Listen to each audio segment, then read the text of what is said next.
छात्र पंचायत के नाम से एनएसयूआई ने एक अपना राष्ट्रीय अभियान का श्री गणेश किया है। छात्र पंचायत यानी कि नौजवान पंचायत, और पंचायत में चर्चा होती है, मंथन होता है और ये विचार बनता है कि क्या नौजवान शक्ति किस तरफ देश को दिशा देने का काम करे ताकि उनका उज्जवल भविष्य हो। जब नौजवान का उज्जवल भविष्य है तो देश का उज्जवल भविष्य, और अगर नौजवान का भविष्य उज्जवल नहीं है तो देश का भी उज्जवल भविष्य नहीं हो सकता। आज हमारे देश में रिकॉर्ड बेरोजगारी और दुर्भाग्य से देश में सबसे ज्यादा हरियाणा में बेरोजगारी।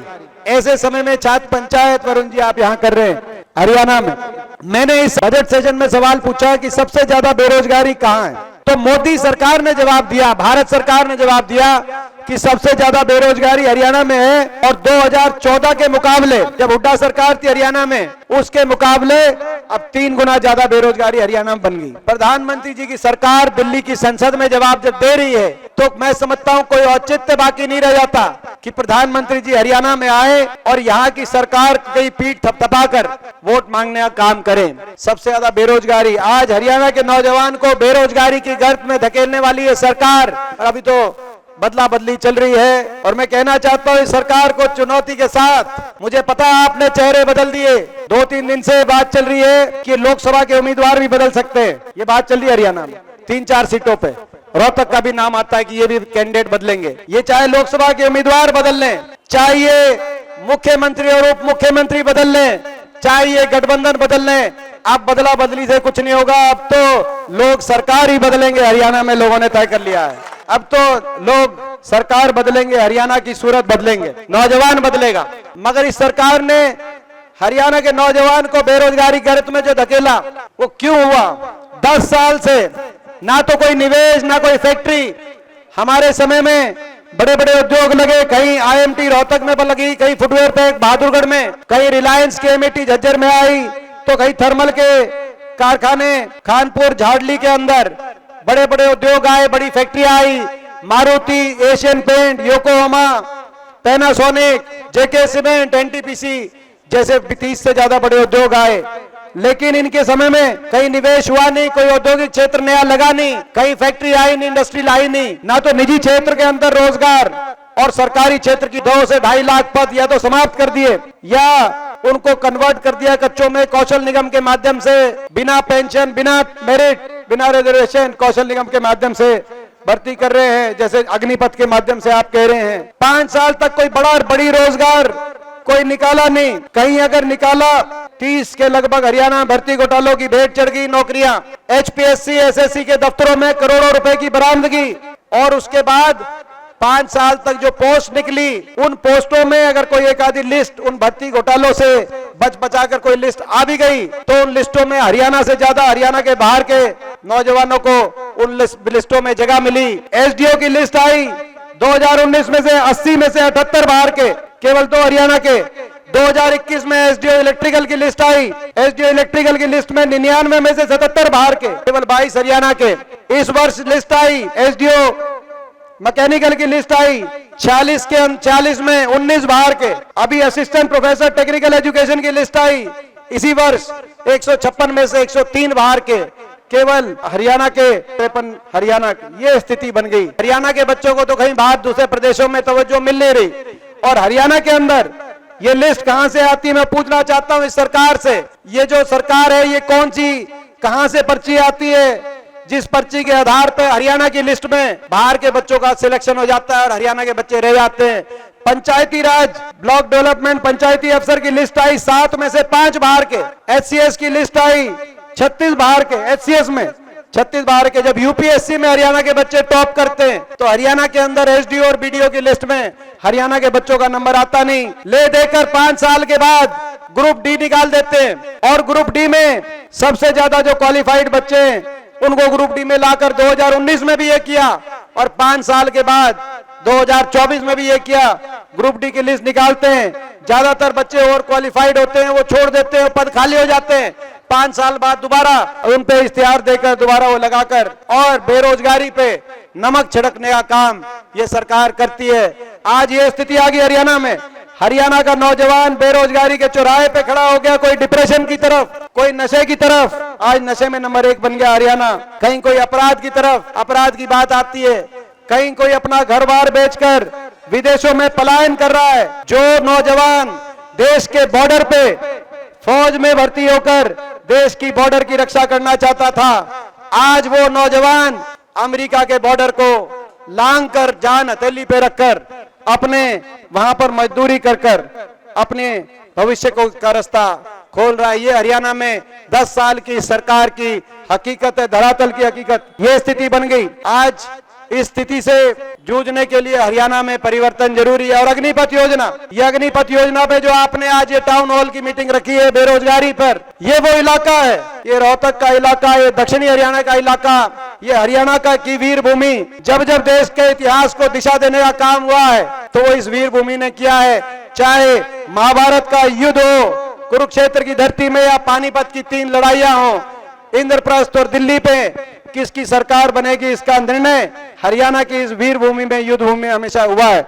ये वो भूमि है जिस भूमि के नौजवान ने हमेशा देश की रक्षा सुरक्षा के लिए अपने सब कुछ न्यौछावर करने का काम किया। ये वो इलाका है जिस इलाके में हर घर परिवार में कोई ना कोई फौजी है, तो हर गांव में किसी न किसी ने शहादत दी है। वो इलाका है। जय जवान जय किसान का लाल बहादुर शास्त्री जी का नारा, अगर उस नारे की गूंज हमें गर्व है, कहीं पे उस नारे की गूंज सुनाई देती है, तो ये हरियाणा की इस वीर भूमि में जय जवान जय किसान के उस नारे की गूंज सुनाई देती। इन्होंने तो ना जय जवान छोड़ा, ना जय किसान छोड़ा। किसान आंदोलन में 750 किसानों की जान की कुर्बानी इन्होंने ली, तो जवान की पक्की भर्ती कैंसिल कर अग्निवीर अग्निपथ योजना निकालने का इन्होंने काम किया। मैं सवाल पूछता हूं, केंद्र की सरकार से सवाल पूछता हूं, प्रधानमंत्री जी से।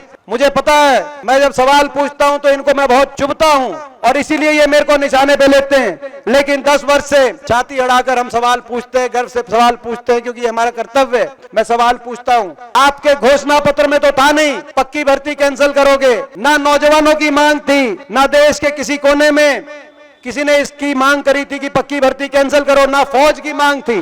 क्योंकि जनरल नरवणे जब फौज से रिटायर होकर बाहर आए तो उन्होंने कहा, जिस दिन ये योजना लेके आए हम बहुत आश्चर्यचकित हो गए, ये तो फौज ने कभी मांगा ही नहीं था, सोचा ही नहीं था। ना फौज ने मांगा था अग्निपथ, ना नौजवान ने मांगा था अग्निपथ, ना किसी दल ने मांगा था अग्निपथ, ना आपके घोषणा पत्र में था अग्निपथ। ये अग्निपथ योजना कहां से लाए और क्यों लाए? फौज एक ऐसी संस्था थी जिसपे 75 साल में राजनीति से ऊपर उठकर अगर देश को गर्व था और देश का झंडे को, तिरंगे को हमेशा ऊंचा रखने का काम किया था, तो जय हिंद की सेना ने किया था। मैं राजनीति से ऊपर उठ के बताना चाहता हूं, चाहे वो 71 का युद्ध हो, जब पाकिस्तान के 2 टुकड़े करके दुनिया के भूगोल को बदलने का काम किया, तो इस जय हिंद की सेना ने किया हो। जब करगिल के युद्ध में पाकिस्तान के शीश को झुकाने का काम किया, तो जय हिंद की इस सेना ने किया। सरकारें आई गई, दल बदलते रहे, लेकिन देश की फौज ने हमेशा देश के तिरंगे को ऊंचा रखा। इसका कभी राजनीतिकरण नहीं हुआ, ना कोई राजनीति इसमें आई। मगर इस फौज में क्या कमी थी कि आपने रातों रात सोचा कि भाई ये पक्की भर्ती बंद करो और कच्ची भर्ती शुरू कर दो। 4 साल के बाद बिना पेंशन के घर वापस। हरियाणा के हर गांव में, मैदानों में, स्टेडियमों पे, सड़कों पे रेस लगाने के लिए, दंड बैठक करने के लिए होड़ लगा करती थी। खाली हो गया वो खेल का मैदान जहां प्रैक्टिस होती थी। कोचिंग सेंटर, आर्मी के रिक्रूटमेंट के कोचिंग सेंटर में हजारों लाखों की संख्या में नौजवान तैयारी करा करते थे। आज वो कोचिंग सेंटर बंद हो गए।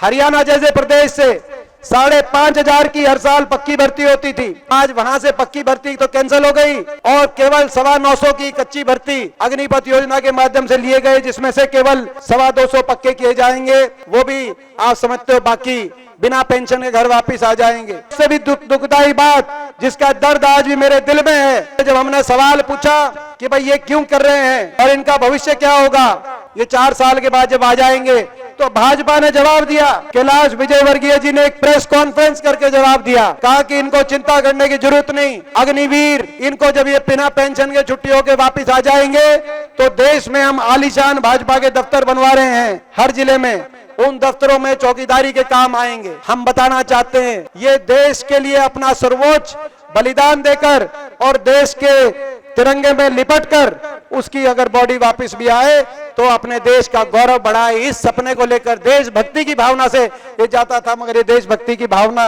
ये क्या समझे, जो देशभक्ति पे राजनीति की भी सोच रखते हो, वो देशभक्ति की भावना कि नौजवान की नहीं समझ सकते। तो लड़ना पड़ेगा, इन ताकतों से लड़ना पड़ेगा। हरियाणा में भी बदलाव तय है, लोकसभा चुनाव में भी हरियाणा का जो नतीजा जाएगा देश के अंदर उसकी गूंज जाएगी। और रोहतक लोकसभा सीट आप जाएंगे वापस दिल्ली, वहां मिलेंगे कांग्रेस के अध्यक्ष खड़गे जी से मिलेंगे, राहुल गांधी जी से मिलेंगे, उनको बता देना, हमारा संदेश पहुंचा देना। देश के अंदर जब शुरू होगी जून के महीने में, सुबह जब 8 बजे गिनती शुरू होगी, 8:30 बजे हम रोहतक लोकसभा सीट कांग्रेस की झोली में डालने का काम करेंगे। और मैं एक और बात कहना चाहता हूं, मगर वो संदेश पहुंचाने के लिए आपका भी कर्तव्य है। मेरे नौजवान साथियों, लड़ाई लड़ रहे हैं, मगर उस लड़ाई में सबको मिलजुल के लड़ना पड़ेगा, क्योंकि ये बीजेपी है, इनके पास बहुत कुछ है, पैसा बहुत है इनके पास। आपने देखा होगा इलेक्टोरल बॉन्ड में देखा होगा, आपने देखा होगा वैक्सीन बनाने की कंपनी से भी कोरोना महामारी में जब इंसानियत के नाते एक दूसरे की मदद कर रहा था इंसान, अपनी जेब से पैसा खर्च रहा था इंसान दूसरे की मदद करने के लिए, उस समय एक पार्टी ऐसी थी, वैक्सीन बनाने वालों से वैक्सीन की परमिशन देने से 15 दिन पहले 450 करोड़ अगर लिए तो भाजपा ने चंदा लिया।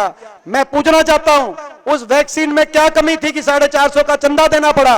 और अगर कमी नहीं थी तो आप में क्या कमी थी आपकी नियत में कि आपने उसे चंदा लिया और फिर उससे वैक्सीन का उसको परमिशन दिया? लड़ना पड़ेगा। इनके पास धन बल है, मीडिया बल है, मीडिया बल इनके पास है, सत्ता बल इनके पास है, धन बल इनके पास है, तंत्र बल इनके पास है। और इस लड़ाई को लड़ने के लिए मेरे पास कुछ है, तो नौजवान साथियों आप हो, आपका दिया हुआ आशीर्वाद और हौसला है। कांग्रेस की सरकार हरियाणा में जब बनेगी तो हमारा भर्ती विधान की क्या मुख्य केंद्र बिंदु रहेंगे, आपके सामने उनको रखना चाहता हूं। मुख्य हमारा उद्देश्य है कि पक्की भर्ती हो, पारदर्शी भर्ती हो, समयबद्ध भर्ती हो और व्यापक भर्ती हो, जिसमें पहला कि हरियाणा में जो पद समाप्त किए गए हैं, खाली पड़े हैं 2 से 2.5 लाख पद, तुरंत उनकी भर्ती पक्की भर्ती निकाली जाएगी। दूसरा, टाइम बाउंड भर्तियों के लिए हर भर्ती के लिए एक अलग ओएसडी की नियुक्ति होगी और किसी भी भर्ती की परीक्षा या रिजल्ट एक दिन भी लेट अगर होगा तो उस ओएसडी की छुट्टी होगी। तो ये हम स्पष्ट रूप से करेंगे। तीसरा, भर्तियों में अगर किसी एक भी भर्ती में कोई अनियमितता हुई तो उसके लिए कोई बाहरी एजेंसी को जिम्मेदार मानकर पल्ला झाड़ने वाला काम नहीं होगा। एचपीएससी और एसएससी में बैठे अधिकारी, सदस्य और चेयरमैन को सीधे तौर पे जिम्मेदार माना जाएगा अगर एक भी भर्ती में एक भी अनियमितता की जाती है। हर एक भर्ती के फॉर्म के साथ पूरा कैलेंडर भी जारी किया जाएगा। जैसे मैंने कहा 2 से 2.5 लाख पद निकाले जाएंगे, लेकिन भर्ती के साथ साथ पूरा टाइम बाउंड कैलेंडर, और जैसे मैंने कहा कि हर भर्ती के लिए एक ओएसडी जिसकी जिम्मेदारी है एंड टू एंड, वो समय पर भर्ती हो, समय पर ज्वाइनिंग हो, एक दिन भी लेट होगी तो उस पर कार्रवाई की जाएगी और कैलेंडर साथ में जारी किया जाएगा। और किसी भी तरह की गड़बड़ी रोकने के लिए एक अलग से कमेटी बनाई जाएगी, जिस कमेटी में के माध्यम से भर्ती संबंधित शिकायतों के लिए टेलीफोन नंबर 24 घंटे वो टेलीफोन नंबर उपलब्ध रहेगा। सभी नौजवानों को कभी भी वो टेलीफोन पे अपनी सारी बात बता सकते हैं ताकि उनका निदान किया जाए। इसके साथ साथ जो ग्रुप सी और डी में जो इंटरव्यू समाप्त हुए हैं उनका उसकी शुरुआत हमारे समय ही में हुई थी।